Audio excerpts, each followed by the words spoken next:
Boa noite. É com muita alegria que recebemos vocês hoje na festa de encerramento.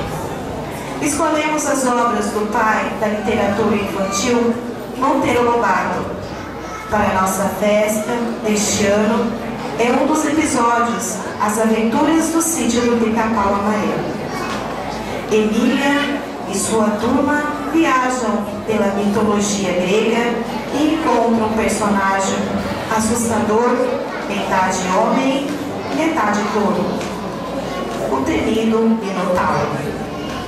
Com esta aventura, a turminha do sítio aprendeu a enfrentar com coragem e inteligência a superar os desafios. Da mesma forma, os nossos alunos, com persistências e empenho, venceram essa importante etapa de suas vidas.